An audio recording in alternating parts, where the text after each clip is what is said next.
Have you ever noticed that when you start to change for real, the people around you begin to feel uncomfortable?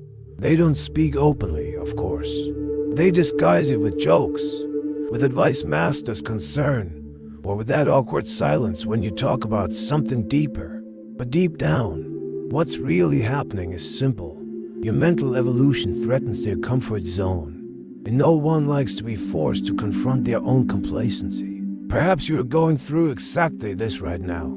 You started to think differently, act differently, maybe even question things you once accepted without a second thought. And suddenly you began to feel alone, misunderstood, judged. What no one told you and what Nietzsche understood better than anyone is that this is the price of building a strong mind. Not just any kind of strength, but a strength so intense, so real, that it makes others uncomfortable. It scares them. It exposes, without saying a word, the weakness of those who still live on autopilot. But why does this happen? Because a truly powerful mind is a threat to collective mediocrity. And Nietzsche was clear about this. When you decide to think for yourself, create your own values, and abandon the comfortable illusion of ready-made truths, you become dangerous. Dangerous to the system, dangerous to others, and most importantly, dangerous to your former self. This video is a call, a challenge. It's not made for those who are comfortable, nor for those who want easy answers.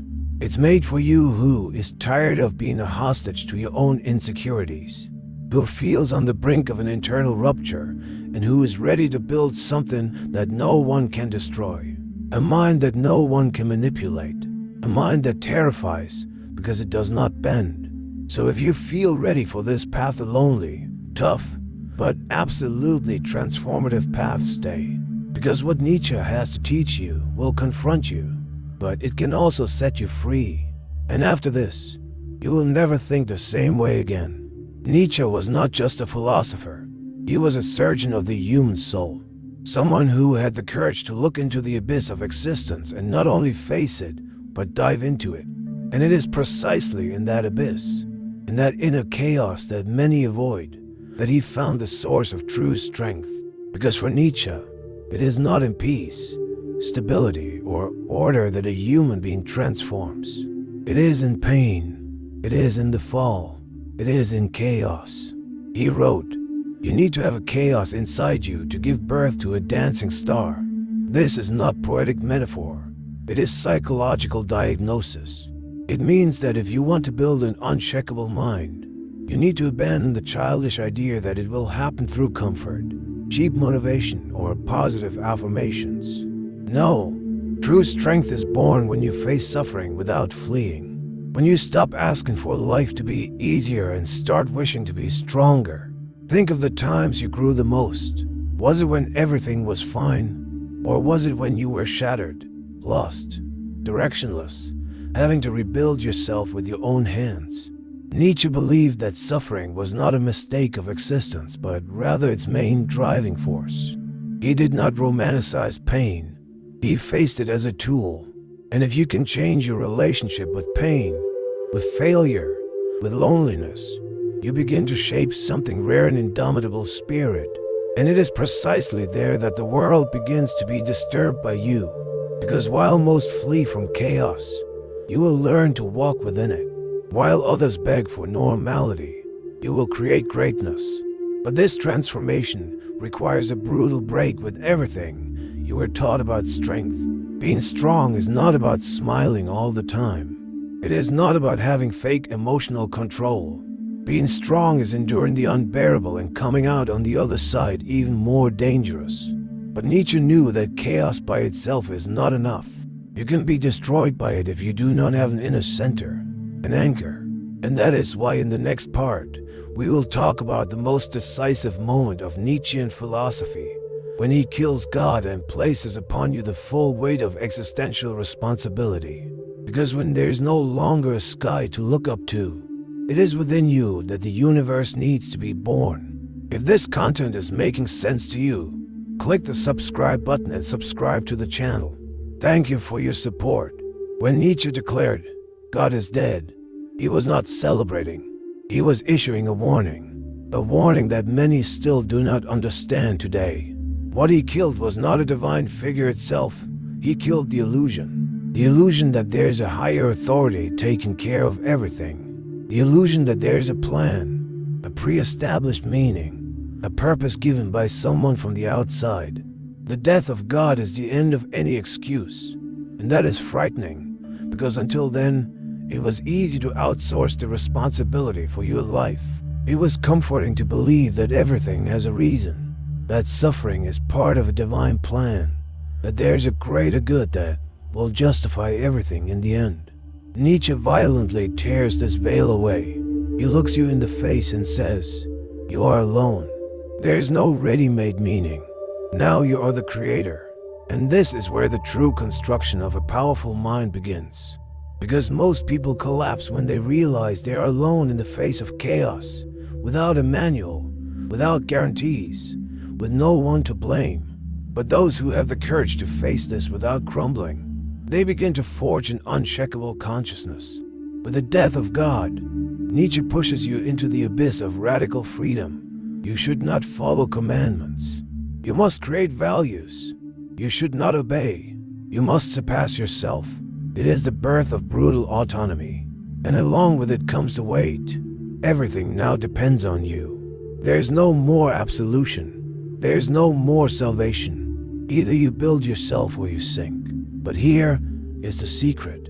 This freedom that frightens you is also the greatest source of power you can have. When you understand that no one will come to save you, something within you awakens. A fire that compels you to rise even while bleeding. That forces you to think for yourself, to feel for yourself, to act not because someone said it is right, but because you decided it is. It is in this rupture with existential crutches that Nietzsche prepares the ground for something even more grandiose. The emergence of a new way of being. A type of human being who does not live according to the rules of the herd, who does not need approval or permission. A being who creates their own morality, who surpasses their own limits and lives as a creator. A being that frightens the weak because it forces them to see themselves as they truly are. This being has a name. Nietzsche called it the Bermensch, the Overman. And it is about him that we will talk now. Because if you want to build a mind so strong that no one can break it, you need to understand how to become this figure who lives above conventions, guided only by their own will to power. Let's dive into this. Nietzsche did not believe in the slow and passive evolution of humanity. He believed in rupture, in radical transformation, in creative destruction. And that is why he conceived the idea of the Bermensch, the Overman. It is not about a superhero. It is not someone with mystical powers. The Bermensch is a being who has overcome everything that binds the ordinary man. Guilt, obedience, herd morality, the need for acceptance. The Bermensch does not seek to be accepted. He does not ask for permission to exist. He creates his own internal laws and lives by them. Even if that puts him against the entire world, then that is exactly why his mind becomes unbreakable, because it is not built on the expectations of others. It does not need external approval to validate itself. It is self-sufficient. It feeds on its own will to power the deep impulse to shape reality in its own image. This is the central point. The Bermensch does not adapt to the world. He imposes meaning on the world. He does not seek comfort. He seeks greatness. He does not ask, "Is this allowed?" He asks, "Is this worthy of me?" And this shift in perspective changes everything. Because when you start to see yourself as a creator, not as a servant, the way you think, act, and feel transforms completely. But here lies the problem. Becoming this kind of being requires sacrifice. You will have to kill parts of yourself that still beg for approval. You will have to face the pain of not belonging. You will have to bear the weight of building your identity from scratch, without guarantees, without pats on the back, without applause from the audience. And most people cannot handle it. They give up before they start. They run back to the safety of ready-made beliefs, dogmas, and rules that someone else wrote for them. The path to the Bermensch is lonely, and Nietzsche knew this. He himself lived on the margins, misunderstood, called mad, isolated from the world he was trying to liberate. But it was in that isolation that he found his freedom. And this is what you need to understand. The stronger your mind becomes, the further you drift from the masses, the higher you rise, the more you disturb. The construction of the Bermensch is the most brutal and transformative process anyone can face, because it requires you to destroy everything that is not yours. Everything that has been imposed on you by a sick culture, by a society that rewards obedience and punishes authenticity. And only after destroying do you begin to build. But this construction does not happen amidst the crowd. It happens in silence, in withdrawal, in the deep solitude that separates the strong from the weak. If there's something that no one tells you about the path of mental strength, it's this: the stronger you become, the more lonely you feel. And it's not because you isolate yourself by choice. It's because the world starts to not know what to do with you. Nietzsche spoke clearly about this. The free spirit, the one who breaks away from common morality, who does not accept easy truths, who thinks for themselves, inevitably distances themselves from the herd. And that distancing hurts. But that pain is necessary, because real growth requires space. And you can't grow while being tied to the expectations of others. Most people live within an invisible herd where every thought is policed. Every action is measured by others' reactions. You've gotten used to walking in a group, thinking like the group, feeling secure because there are people around you. But what Nietzsche proposes is the opposite. He tears you away from that comfort and throws you into the desert. In that desert, there are no applause, no praise, no guide. There's only you, your doubts, your traumas, your fears, your desire to give up. And that's where the real test begins. Because what will most people do? They will run back. They will hide again behind their masks. They will pretend they don't feel, that they don't think, that they don't see. But you, if you truly want to become someone that no one can break, will have to stay. You will have to endure the silence that reveals who you really are. Nietzsche said, the individual must always struggle not to be overwhelmed by the tribe. If you try, you will often feel lonely and sometimes scared. But no price is too high to pay for possessing yourself. That is the essence, the possession of oneself, the rarest and most powerful achievement anyone can attain. Because when you truly possess yourself, no one else can control you. No one else dictates your worth and no one else can bring you down. But this possession comes with the weight of loneliness. You will lose people. You will be misunderstood. You will hear that you are arrogant, strange, distant. They will try to pull you back into the mold. They will call you crazy, cold, insensitive. But that is the price of not being domesticated. It is the price of not needing applause. It is the price of not living as a mirror of others' needs. And here is the raw truth. If you cannot stand loneliness, you are not ready for freedom. Because all real freedom comes with abandonment. Abandonment of emotional crutches, of comfortable illusions, of utilitarian friendships. That's why Nietzsche saw solitude as a privilege, a battlefield where the true self finally has space to emerge. But this free mind, this elevated spirit does not just walk alone. It begins to see what others do not see. And with that comes the second inevitable effect, the confrontation with mediocrity. Because when you start to become strong, the collective mediocrity feels it and it reacts. And that is exactly what we will talk about next, the danger of collective mediocrity. Because the world does not pursue those who are the same. It pursues those who dare to stand out. Nietzsche did not fear tyrants, authoritarian leaders, or declared oppressors. What he feared and denounced with philosophical fury was the subtle and corrosive power of collective mediocrity. That invisible system that keeps everyone leveled down, that punishes those who dare to think differently, that rewards obedience and disguises cowardice as virtue. True tyranny, according to Nietzsche, does not come from above. It comes from the sides.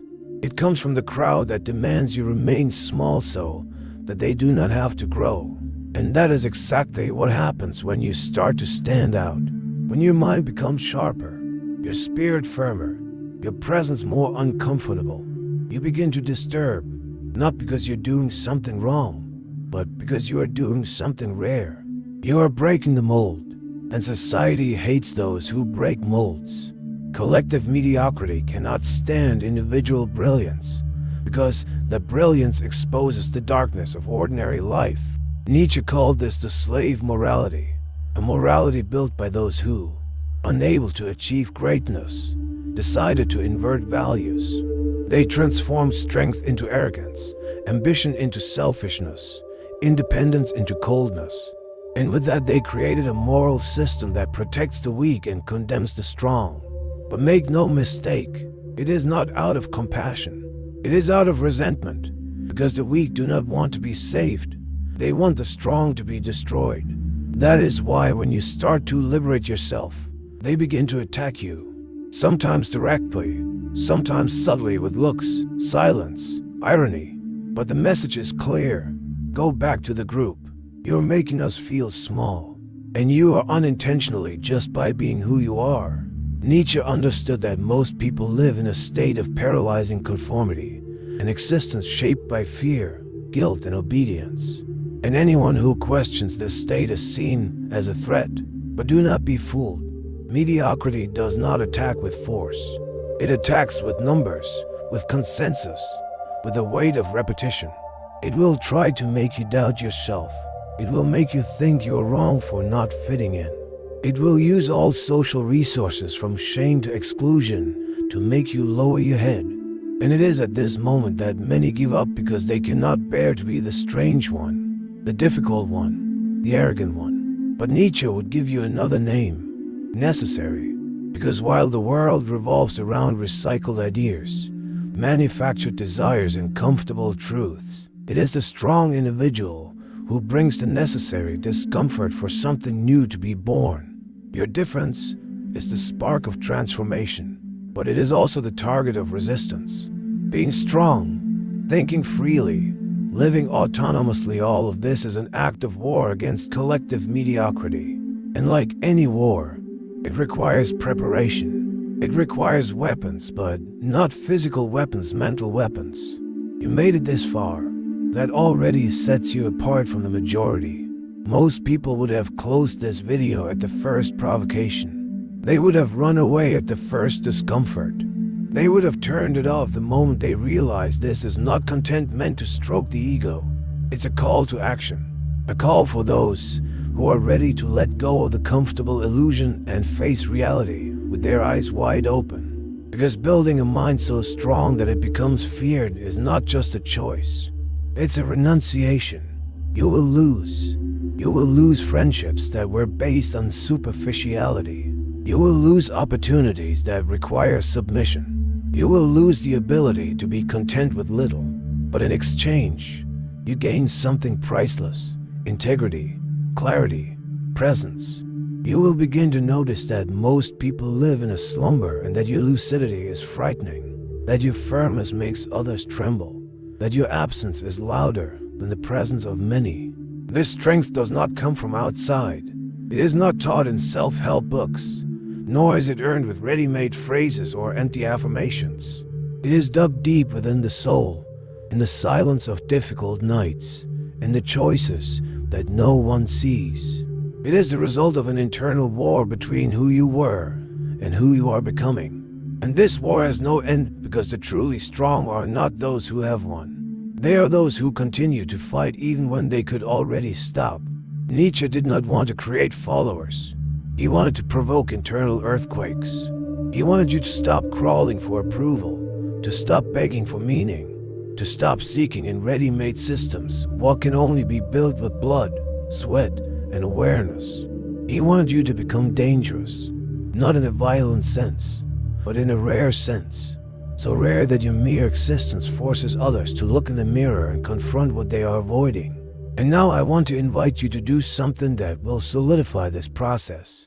Write in the comments a truth you are tired of hiding, an opinion you are afraid to voice, a thought that makes you feel isolated but that represents who you truly are. This is part of the journey, claiming your voice, showing your presence, and more than that, declaring that you will no longer bend. And if this video touched you, if something inside you was awakened, don't stop here. The next video is just as important as this one, perhaps even more so. It continues this journey. And if you've made it this far, you know you're not watching just out of curiosity.